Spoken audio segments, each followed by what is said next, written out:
Hello students, welcome to the accounts class. On the last turn, we had done the application of the rules of double entry, not application. I told you what are the rules of double entry system. So today we'll do how to apply the rules of the double entry system. Before that, once again I want to repeat the accounting entity concept because this is a very important concept which we will require in the journal entries. So that is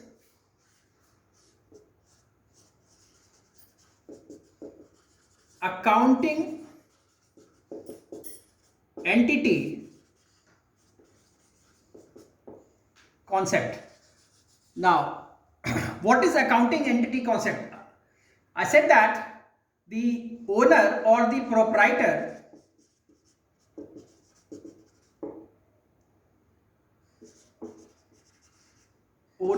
proprietor and his business are two different persons in the eyes of law. They are separate entities.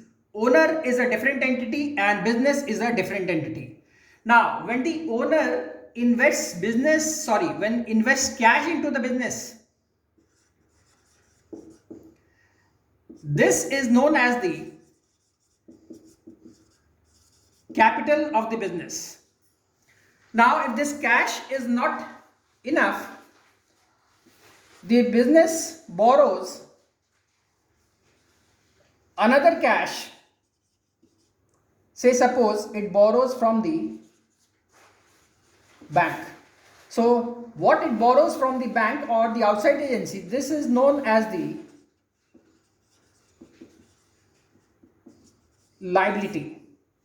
And then I said that assets of the business is equal to capital plus liability. So this is accounting equation.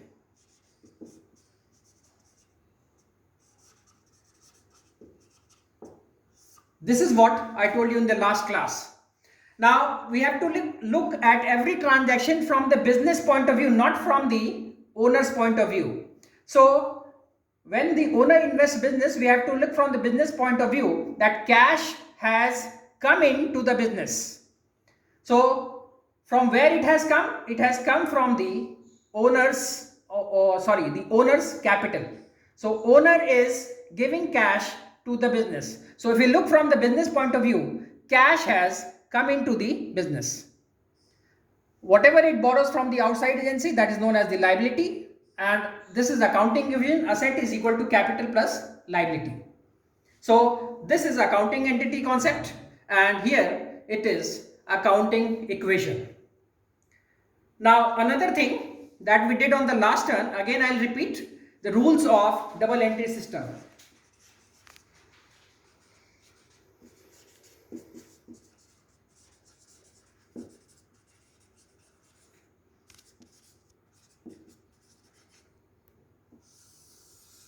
Now, the rules for the personal account.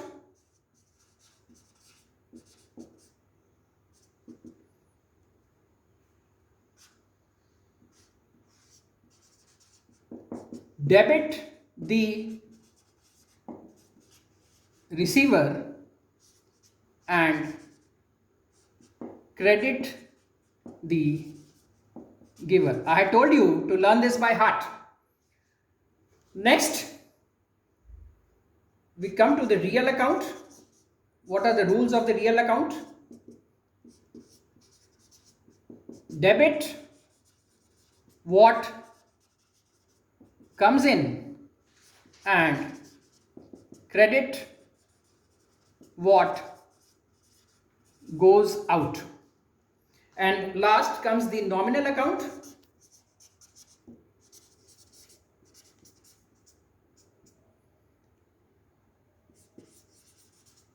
Debit all expenses and losses, credit all incomes and gains. So these are the rules of double entry system which we will be applying when we do the journal entries. Now, apart from this, I would like to tell you that you will come with the words, that is goods. What does goods means? Now, goods means in which we are doing the business. For example, we have a shop of electric items. So the goods for us means the electrical fans and the bulbs and the tube lights that we have purchased for selling it into the market. So whatever is purchased with the motive of selling it, that is known as goods. So when we purchase the goods,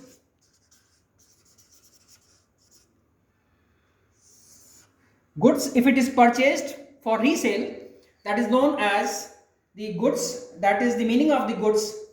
And when we purchase goods for resale, the account is known as purchase account. Purchase means the purchase of goods. In the same way, when we sell the goods, the account is known as the sales account. It will not be written as goods, or when we sell the goods, it will be known as sales account. When we purchase the goods, it is known as purchase account. So this is what you have to keep in mind. Now we will apply the rules of double entry system and find out which account will be debited and which account will be credited. Open out to page number 5.6 of the book. I'll work out illustration number 1 for you. Now we will do it in this way. Date that is given in the question. Accounts affected. What are the two accounts affected? What classification does it belong to? And then we'll apply the rules and find out whether whether a account will be debited or credited. So illustration number 1, page 5.6. The first transaction is on April 1. So date we'll write year is 2020. April 1st. Now the transaction says Siaram and Son started business with cash. So as I said that when the owner invests business into the cash, we'll look from the business point of view. The two accounts affected are cash account, and from where has the cash come in? From the owner's capital. So we'll write here capital account. Two accounts affected are cash account and the capital account. Classification: cash belongs to real account, and capital, that is the owner's capital, this belongs to personal account. Now we'll apply the rules of real account over here. Debit what comes in and credit what goes out. Cash has come into the business. From the business point of view, if you see, cash has come into the business. So this account, that is cash account, will be debited. Now to the capital account. It is a personal account. Now the rules of personal account: debit the receiver and credit the giver. Owner is a giver over here. Business is receiving cash from the owner or the owner's capital. So personal account, debit the receiver and credit the giver. Owner is a giver, so we will credit this account. So in this way we find out which account is debited and which account is credited. In this case, cash account is debited and capital account is credited. So this was the first transaction. Now the next transaction is on April 2. So we'll write here April 2. Now the next transaction is purchase goods for cash. As I explained you that when the goods are purchased, we write purchase account, and goods are purchased for cash. So two accounts affected are purchase account and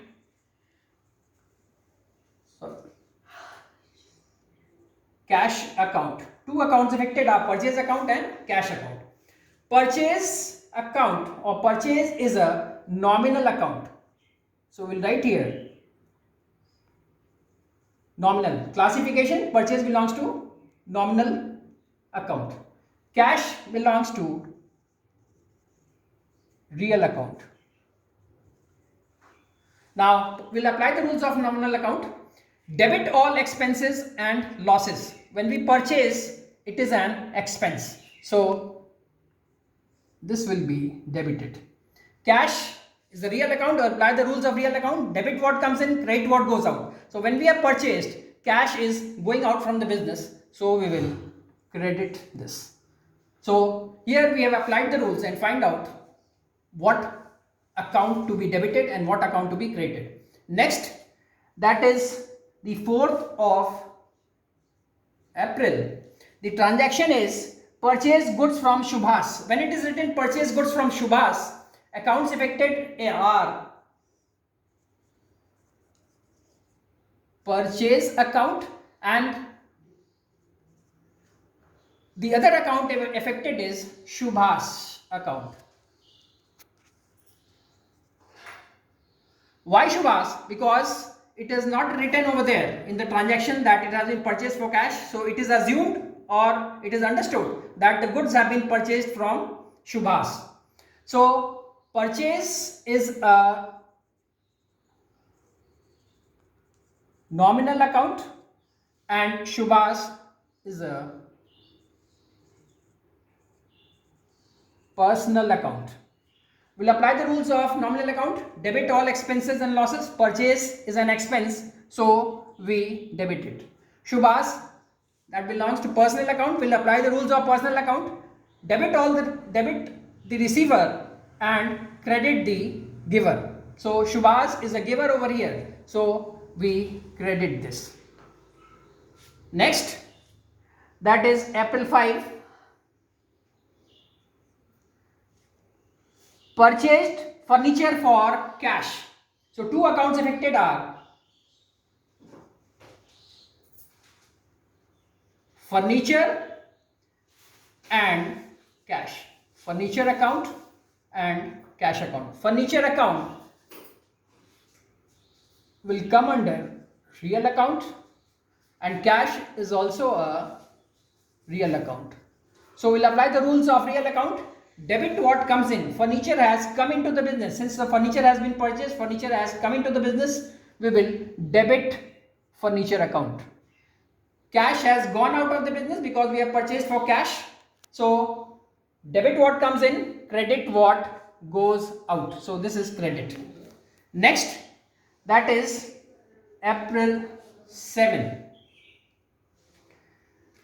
Sold goods for cash. Now, two accounts affected are cash account and sales account. As I said that if the goods are sold, it is sales account. So, sold goods for cash, two accounts affected, cash account and sales account. Cash is a real account. Sales is a nominal account. Cash, real account, will apply the rules. Debit what comes in. When we have sold, the cash has come in. So cash will be debited. Sales is a nominal account. Debit all expenses and losses. Credit all incomes and gains. When we sell, it is gain. So this is credited. Sales account will be credited. Next, that is April 9th. Sold goods to Mahesh. Two accounts affected are Mahesh because it is written, so it is assumed or it is understood that the goods have been sold on credit. So two accounts affected are Mahesh and sales account. Mahesh account and sales account. Mahesh is a personal account. Sales is a nominal account. Now the rules of personal account: debit the receiver and credit the giver. Mahesh is receiving over here, so Mahesh account will be debited. And sales: debit all expenses and losses, credit all incomes and gains. Since it is a sale, so it is a gain, so here we will credit the sales account. Next date is 10th, that is paid cash to Subhash. On 10th, paid cash to Subhash. So two accounts affected here are Subhash account and cash account. Paid means we have paid in cash. Now Subhash is a personal account and cash is a real account. Now the rules of personal account: debit the receiver and credit the giver. So we have paid cash, that means Subhash is receiving, so Subhash account will be debited. Cash is a real account: debit what comes in, credit what goes out, so cash will be credited. Next date is 12th, received cash,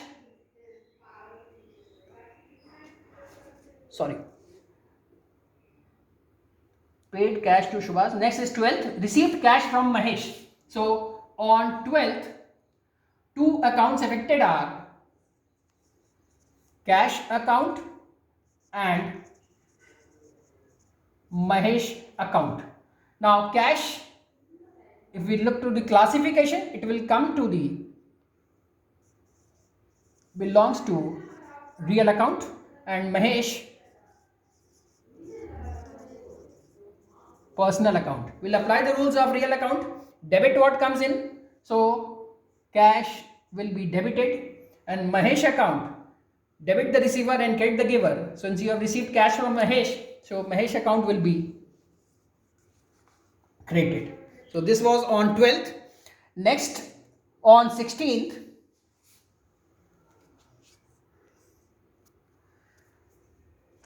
purchased goods from Ravi for cash. Now you are purchasing goods on cash. So again, when you purchase goods, the account is purchase account, and the other account affected is cash account. Purchase is a